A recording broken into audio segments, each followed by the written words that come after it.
नमस्कार दोस्तों, आपका स्वागत है मेरे इस प्यारे से YouTube channel EDU physics Hindi में, जहां पर सीखना होता है आसान और मजेदार।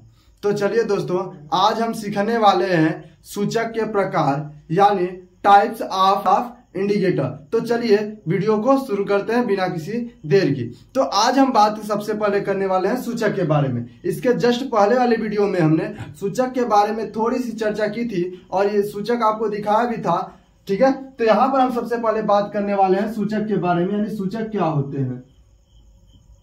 सूचक तो दोस्तों, आपको इसके जस्ट पहले वाले वीडियो में, अगर आप नहीं देखे हो तो जाकर देख लीजिएगा प्लेलिस्ट में। तो इसके जस्ट पहले वाले वीडियो में सूचक का वीडियो पड़ा हुआ है, उसमें आप देखेंगे तो सूचक हमने पूरा परिभाषा लिखाया हुआ है और आपको सूचक दिखाया हुआ है। तो थोड़ा सा चर्चा करते हैं कि सूचक होता क्या है। एक बार जो न्यू व्यूअर्स हैं उनके लिए थोड़ा सा हम बता दें तो सूचक क्या होता है। तो सूचक कोई एक ऐसा पदार्थ होता है जो ये किसी विलयन में जब उसे डाला जाता है तो ये बताता है कि ये जो विलयन है अम्ल है कि क्षार है कि लवण है। यानी कि वे पदार्थ जो किसी विलयन के अम्ल क्षार की स्वभाव को बताते हैं, पहचान करने में मदद करते हैं, उन्हें क्या कहते हैं, सूचक कहते हैं। तो सूचक आपको समझ में आ गया होगा क्या है। इसके जस्ट पहले वाले वीडियो में डिफिनेशन हमने पूरा राइट किया है, एक्सपेरिमेंट करके दिखाया है, तो उसे आप जाकर के देख सकते हैं, ठीक है। तो आज हम पढ़ने वाले हैं सूचक के प्रकार के बारे में। ये वीडियो केवल सूचक के प्रकार के बारे में ही बनाई जा रही है। तो सूचक के प्रकार होते हैं। अब देखिए, सूचक के तो ऐसे कई प्रकार होते हैं, लेकिन मुख्य रूप से सूचक 3 प्रकार के होते हैं। मुख्य रूप से सूचक 3 प्रकार के होते हैं। मुख्य रूप से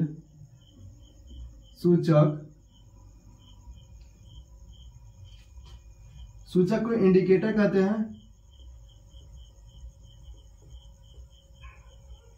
3 प्रकार के होते हैं। 3 प्रकार के होते हैं, ठीक है। तो सूचक मुख्य रूप से 3 प्रकार के होते हैं, ठीक है। और सारे सूचक होते हैं, लेकिन हम 3 प्रकार के सूचक के बारे में बात करने वाले हैं, जो एग्जाम पॉइंट ऑफ व्यू से बहुत इंपॉर्टेंट है, ठीक है। तो देखिए, फर्स्ट की बात करें तो फर्स्ट है प्राकृतिक सूचक। फर्स्ट क्या है? प्राकृतिक सूचक।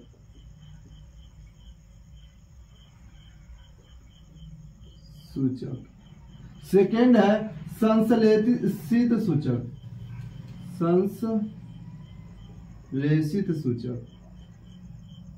अब संश्लेषित को हम मानव निर्मित के नाम से भी जानते हैं, तो मानव निर्मित सूचक। और थर्ड है गंध युक्त सूचक। गंध युक्त सूचक, ठीक है। ये कुल 3 प्रकार के सूचक होते हैं, ठीक है। तो अब सबसे पहले हम बात करने वाले हैं किसके बारे में, तो प्राकृतिक सूचक के बारे में। तो फर्स्ट हम बात करेंगे प्राकृतिक सूचक क्या होता है। फर्स्ट क्या है? प्राकृतिक सूचक क्या होता है।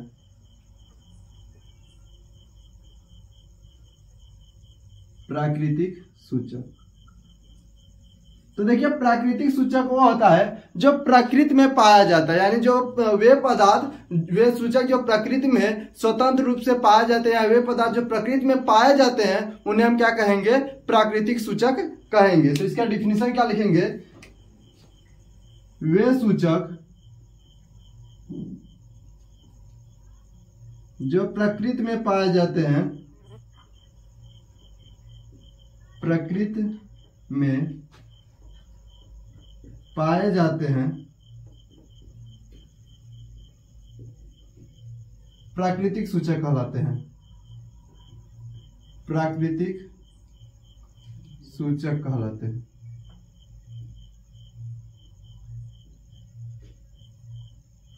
प्राकृतिक सूचक कहलाते हैं, ठीक है। तो प्राकृतिक सूचक समझ में आ गया। अब इसका उदाहरण भी देख लेते हैं। इसका उदाहरण क्या होगा? तो उदाहरण है, फर्स्ट है लिटमस पेपर। Litmus paper. और सेकेंड है हल्दी। हल्दी तो आप लोग जानते ही होंगे। तो चलिए बात करते हैं लिटमस पेपर और हल्दी के बारे में, ठीक है।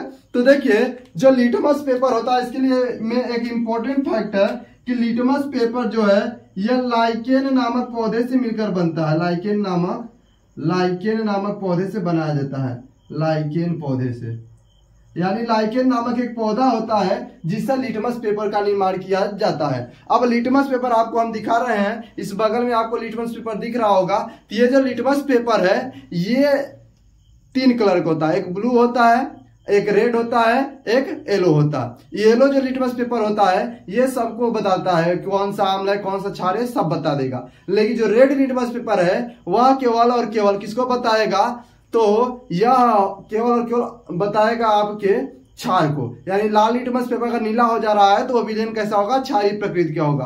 अगर नीला लिटमस पेपर लाल हो जा रहा है तो यह किसको बताएगा, अम्ल को। ठीक है। और दूसरी बात करें हल्दी की, तो जो हल्दी है यह क्षार को भी बताती है और अम्ल को भी बताती है। आप देखे होंगे जब हल्दी को हम चूने से मिलाते हैं, चूना जो हम लोग खाने के लिए यूज करते हैं, तो चूना क्षार होता है। तो जब चूने को हल्दी से मिलाते हैं तो रेड रंग बन जाता है और परिवर्तन नहीं करता, लेकिन क्षार से रेड रंग देता है जो भूरे रंग का होता है। आप लोग ये घर पर कर सकते हैं। सेकंड की बात करें, सेकंड सूचक हमारा होगा मानव निर्मित सूचक यानी संश्लेषित सूचक। तो सेकंड है संश्लेषित सूचक। संश्लेषित सूचक जिसे मानव निर्मित सूचक के नाम से भी हम जानते हैं। तो संश्लेषित सूचक क्या होगा, तो संश्लेषित जो सूचक होते हैं ये लैब में बनाए जाते हैं, मानव के द्वारा बनाए जाते हैं। तो इसका परिभाषा हम लिखेंगे, वे सूचक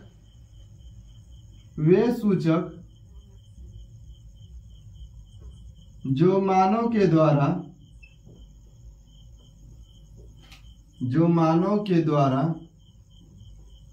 लैब में बनाए जाते हैं, लैब में बनाए जाते हैं,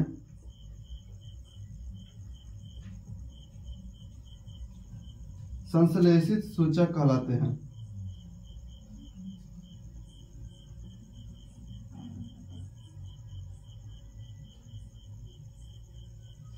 संश्लेषित सूचक कहलाते हैं। ठीक है। यानी कि जो लैब में मानव के द्वारा बनाए जाते हैं उन्हें हम क्या कहते हैं, संश्लेषित सूचक कहते हैं। ये 2 प्रकार के इनके उदाहरण हम लिख देते हैं, 2 उदाहरण भी लिख देते हैं इसके। तो उदाहरण इसका हो जाएगा, तो इसके उदाहरण होंगे मेथिल ऑरेंज। क्या होंगे, मेथिल ऑरेंज,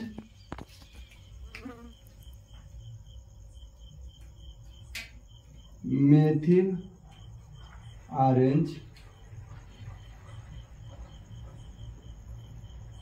और दूसरा सूचक होगा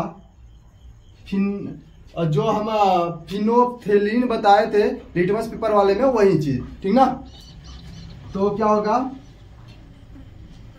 फिनोप्थेलिन।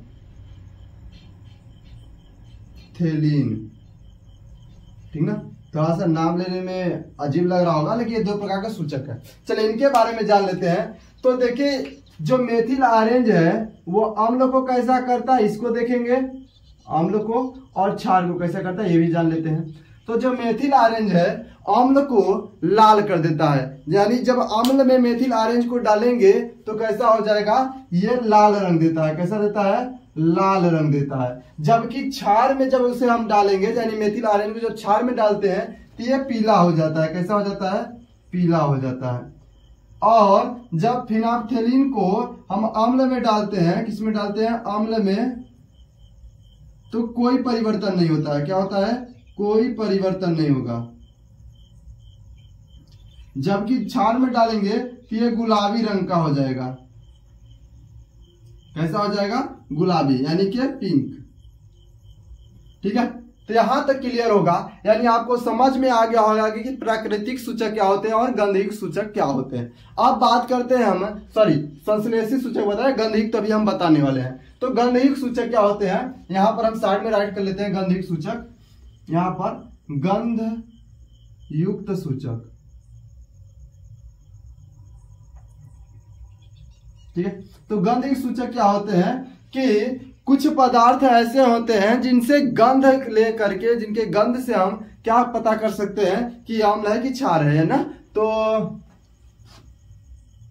वे पदार्थ जिनके गंध से अम्ल या क्षार की पहचान की जाती है, गंधयुक्त सूचक कहलाते हैं, सूचक कहलाते हैं। ठीक है, अगर उदाहरण में देखा जाए तो इसका उदाहरण क्या होगा, इसका उदाहरण होगा आपका, तो इसका उदाहरण होगा फर्स्ट वैनिला, वैनिला, वैनिला और लौंग, वैनिला और लौंग।